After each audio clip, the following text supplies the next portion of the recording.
தமிழ்நாட்டில் உள்ள IAS அதிகாரிகள் உள்ளவர்கள் பாதி பேர் அரசு பள்ளியில் படித்து உயர்ந்தவர்கள் தமிழ்நாட்டில் வளர்ச்சி பாதையில் கொண்டு செல்கின்றனர் என விக்கிரவாண்டி MLA அன்னியூர் சிவா கூறினார். நேற்று காலை 10 மணிக்கு மாண்புமிகு முதல்வர் அவர்கள் பள்ளிகள் இயங்கும் முதல் நாளான நேற்று மாணவ மாணவிகளுக்கு புத்தகங்கள் மற்றும் உபகரணங்கள் சென்னையில் வழங்குகிறார்.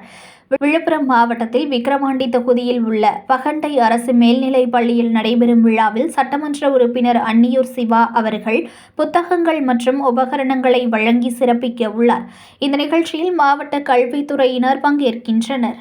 தலைமைச் செயலாளராக இருந்து ஓய்வு பெற்ற மரியாதைக்குரிய இறையன்பு IAS அவர்கள் ஒரு அரசு பள்ளியில படித்த மாணவர்.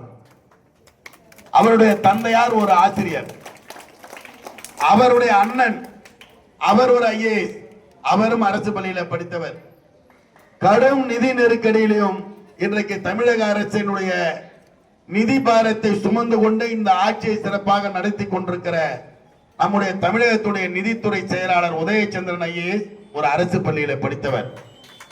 இப்படி சொல்லிக் கொண்டே போனால் தமிழ்நாட்டில் இருக்கிற 300 IASல பல பேர் அரசு பள்ளியில படித்துதான் இன்றைக்கு தமிழக அரசை வழிநடத்திக் கொண்டிருக்கிறார்கள்.